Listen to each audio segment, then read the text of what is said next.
Welcome to Proclamation Nation. I am Ginger Schnaps with the Hard Facts, and today is episode 7 entitled Project Bluebeam, Fact or Fiction. So I'm going to do the first segment, you guys, here alone, and we're going to have a special guest coming in on the second segment, and we're going to obviously talk more about summarizing what I go through on this first segment.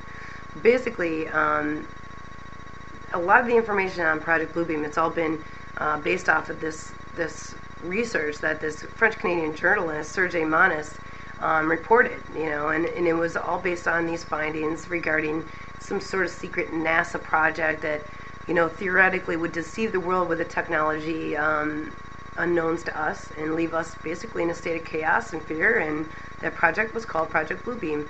So it has theoretically 4 different steps, and it's all towards the implementation of a new world religion with the Antichrist at its head, and the new world religion is the basic foundation for a new world government. And without this new world religion, then you can't have a worldwide dictatorship. Basically, it's completely impossible. So it was constructed theoretically really close to one that was truly constructed under the Kennedy presidency by a man named Edward Lansdale. He was an American military specialist in the Psych Ops division called Operation Mongoose, and the sublevel name Elimination by Illumination, and it can be found in the U.S. Congressional Record under alleged assassination plots involving foreign leaders, an interim report of the Select Committee to Study Government Operations with respect to intelligence activities.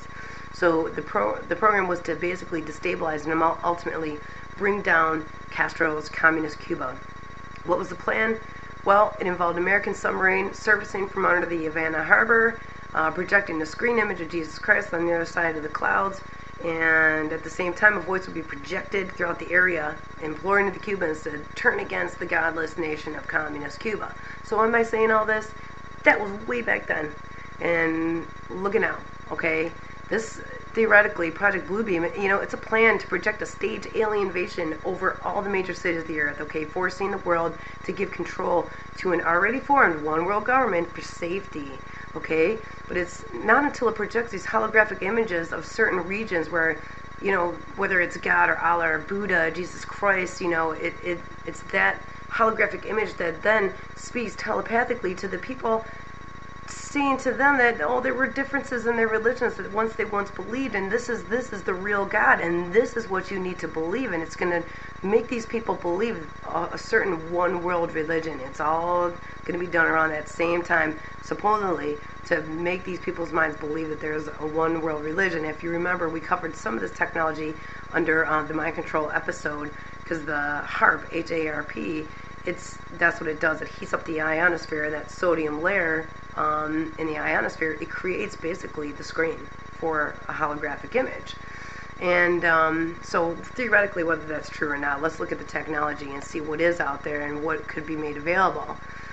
In '94, obviously, this type of technology was being pursued by the Psych Ops division, and it's described kind of in a classified Air Force document as a system to project information power from space for special operations deception missions. So Daniel Cole, chairman of the Information Operations Department of the National Defense University in Washington, it's the military school for information warfare. He says, once you take any kind of information and reduce it to ones and zeros, you can do some pretty interesting things, and how true that is. Everything is information. So I'm going to show you a quick image of a document that was done by the Army Research Laboratory, and just kind of show you this one real quick.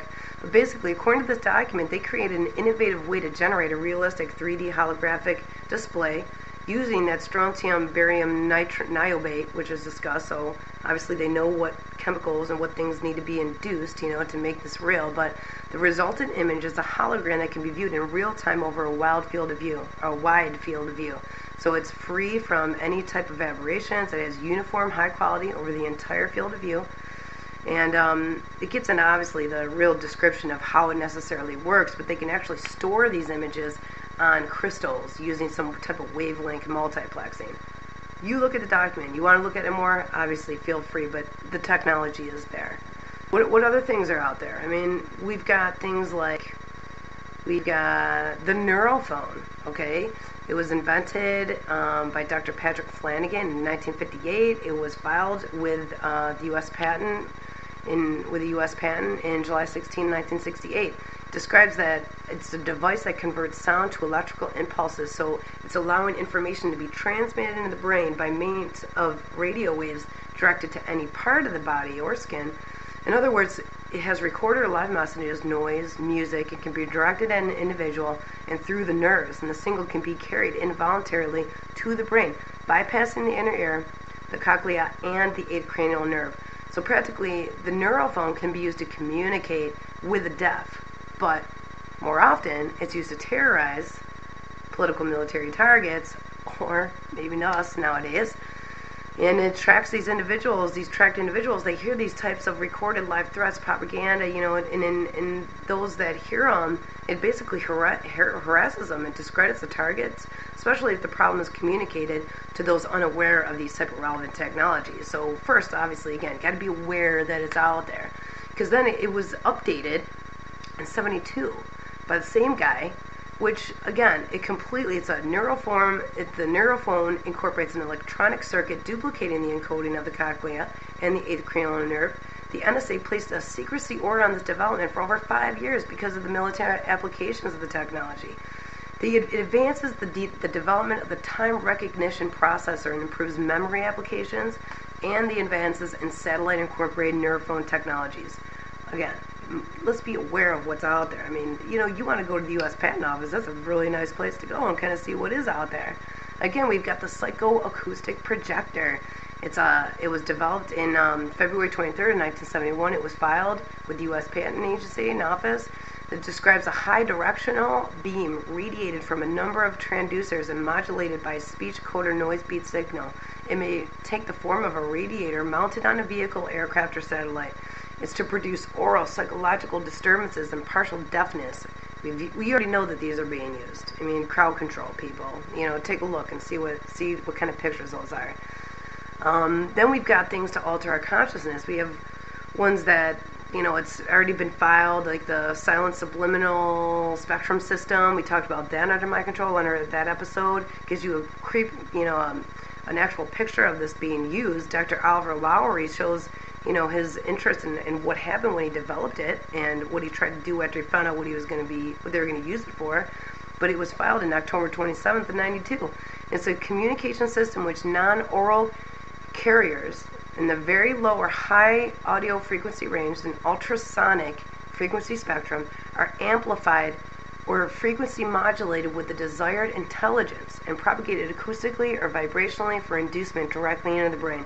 So this can be done live or with recorded or stored type of information on magnetic, mechanical, or optical data or media for delayed or repeated transmission to a particular target. And the sound can also be induced by radiating the head with microwaves in any range from 100 to 10,000 megahertz.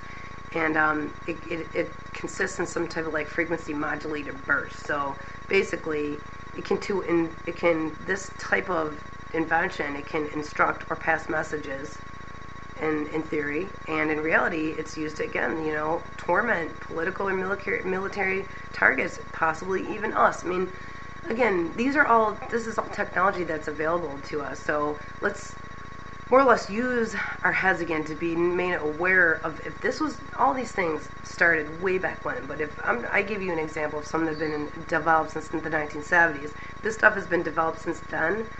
Just imagine how they've tweaked these, from the 70s until now. I mean, that was decades ago.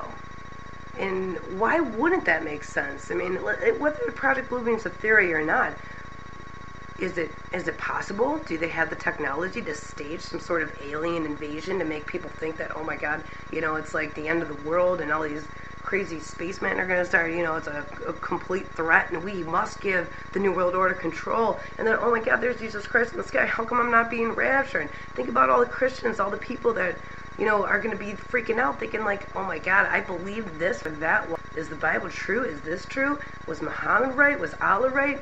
Think of the mass confusion and fear that could technically be portrayed in such a such a technological, invention in the sky. I mean, that would be insane. But we're going to take a quick break. I mean, we went through all that. Let's take a quick break, and then we'll meet our very special guest in part B. And I cannot wait for you guys to meet him.